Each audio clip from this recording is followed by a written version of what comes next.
Order! Order! You are an incorrigible delinquent at times. Behave yourself, man!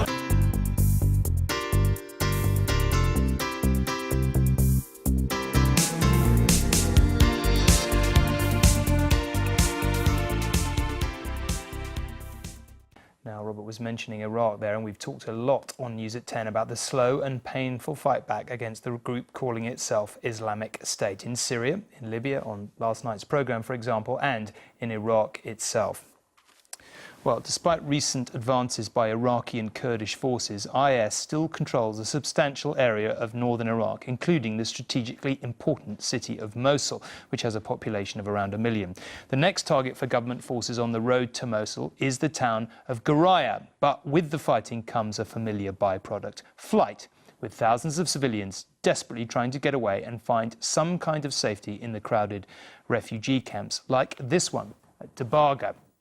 It was set up earlier this year with space to shelter up to 5,000 refugees, but already it is home to more than 26,000 people. And significantly, given what we saw with all those refugees on the move this time last year, analysts warn as many as 1 million more people may soon be fleeing the fighting as the battle for Mosul itself begins.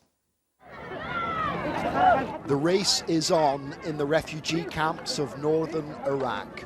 They're already so full that people know getting as close as possible to the front of the queue is an imperative in case there aren't enough handouts to go round. This camp is the sad byproduct of defeating the barbarians of the Islamic State. As their cruel caliphate shrinks, the number of civilians fleeing the fighting grows every day. Abu Omar and his family fled their IS-held village along with 200 other residents whom he crammed into the back of his lorry. A neighbour who stayed sent him pictures of the home he left behind. IS blew it up as punishment for escaping. Abu Omar told me material things didn't matter, only family did. We spent 2 years under IS, and all the time we feared they might kill us, he said.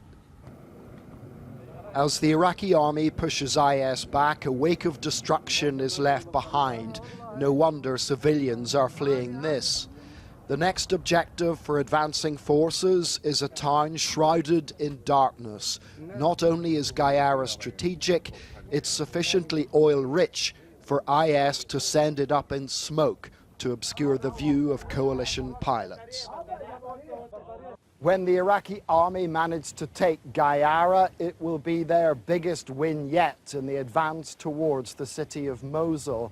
But victory will come at a price. One of those costs will be the creation of something like 5,000 more refugees, the residents of the town. And what will happen when the battle for Mosul itself begins? The expectation is that up to 1 million more civilians will descend on camps like this, a place barely coping with 30,000. It's sort of blown my mind, the scale of the problem here. Actor Ewan McGregor is trying to help those displaced by war. How concerned are you that following a spate of attacks in Europe, the well of sympathy for refugees in the UK is running dry? Well, it is a concern, and I'm going to do everything I can with my work with UNICEF to try and make sure that it doesn't. And these people that are fleeing. They've lost everything. They've lost their homes. A lot of children I've met have lost their family. They've been split up. They don't know where they are. They're suffering from ISIS. They're fleeing from ISIS. They're suffering too. And they still need our help. The quest to defeat IS is heralding in a new set of problems for this tortured country. Already in dire trouble, it would be a mistake to assume it can't get any worse. John Irvine, News at 10, Northern Iraq.